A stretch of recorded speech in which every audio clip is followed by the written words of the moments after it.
Not every picture tells a story, but this one does. I had a yellow lab like this one, as sweet and gentle a creature as I've ever known. I loved her, and it broke my heart when she crossed the Rainbow Bridge, as people say nowadays. And I think she loved me too. I've heard or read a bit of folklore more than once. Be the person your dog thinks you are. And that's not exactly wisdom of the ages, but it's still pretty good advice. Too profound for the inside of a fortune cookie, anyway. So, in the picture, this dog is laying on the floor in front of the door with the saddest eyes I've ever seen. On the floor. That tells me something. Unless this was a very unusual house or apartment, there must have been more comfortable places to lay. My Abby would have been on a thrug rug, at the very least, more likely a sofa. Why on a hardwood floor? As a matter of location, I would guess, and in front of the door where her master had left 9 or 10 hours ago, waiting to hear the noises of his return. Noises she'd memorized and cataloged over the years, one of them being a certain car pulling in a certain driveway. This yellow lab with the sad eyes that would break your heart had as many smells as sounds in her memory that connected her with the world she lived in. Smells that immediately put certain thoughts in her mind.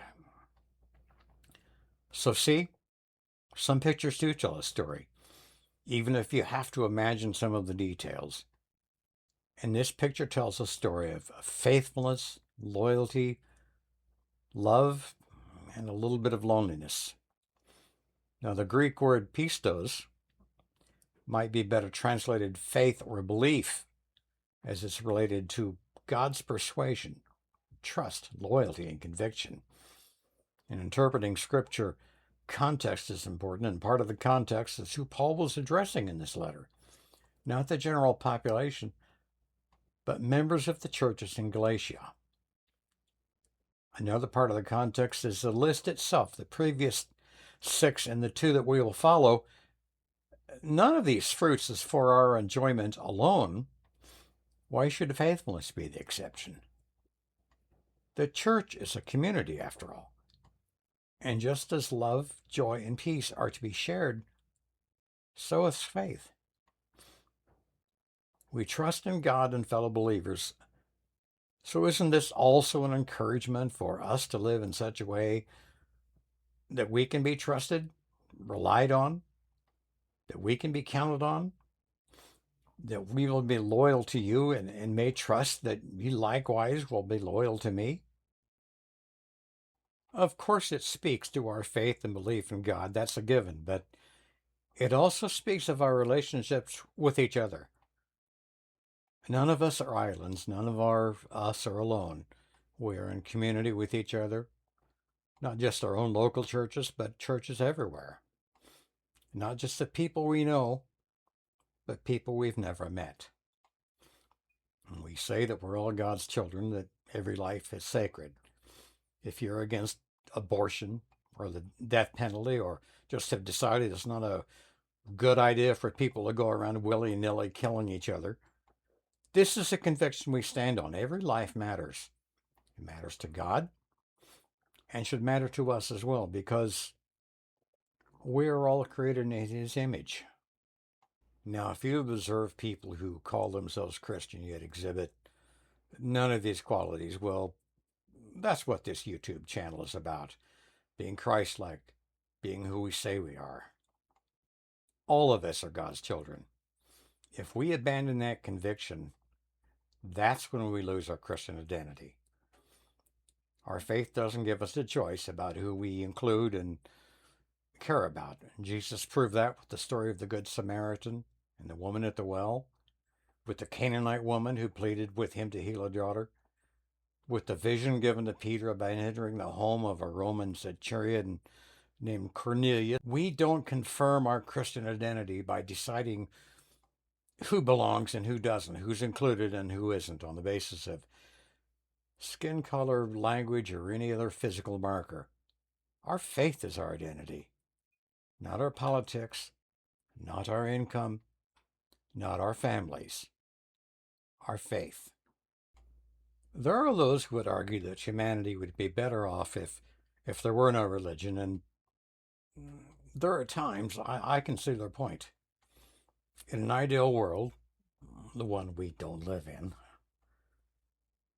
religion would represent our faith with complete fidelity. If that were true, Christianity wouldn't be divided into thousands of different denominations. Religion would be a completely faithful guide to us believing the right things, which is where we run into our first speed bump, if not a brick wall. Who would decide what the right thing was?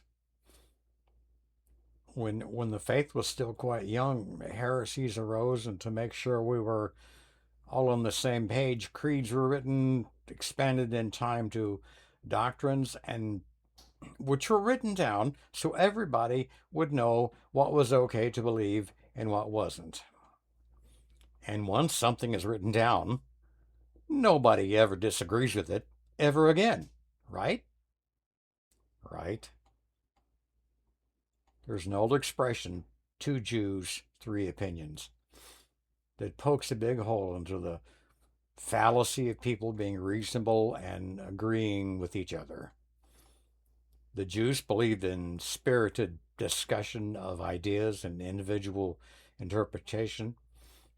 It was a bit of a stereotype, but the Jews themselves were amused. At least they were engaged enough in their religion to joke about it. Now, Paul had no reason to address problems that didn't exist. Those strange relations between those who thought they'd arrived and those newer to the faith existed then, and they exist in the here and now. Spiritual pride will see to that. And Paul called it out for the grave error that it was, which should caution us not to look down on others or start thinking of ourselves as superior. Being in a healthy community of faith with others calls us to be humble, not proud, to consider others as worthy as ourselves. So having faith and belief calls us to behave a certain way, with compassion, not criticism. Language changes over time. Words start to mean different things than they used to. Take empathy, which is the action of placing ourselves in someone else's situation, looking at the world through their eyes, and imagining how they feel. That's nothing more than the golden rule, treating others the way we ourselves would like to be treated. Counting everyone else due the love, justice, and understanding we would like for ourselves.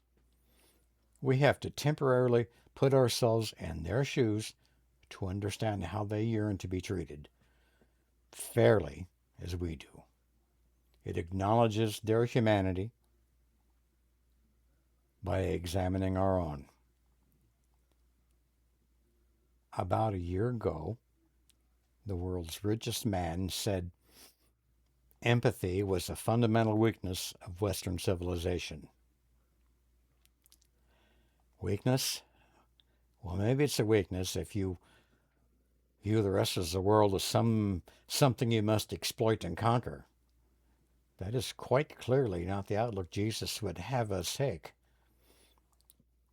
Next time, we're going to take a look at the 8th fruit of the Spirit, gentleness. Until then, let's just all go on being the people we are, called to be loving, peaceful, mindful of the needs of others,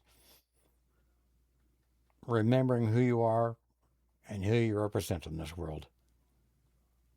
May the Lord bless you and keep you.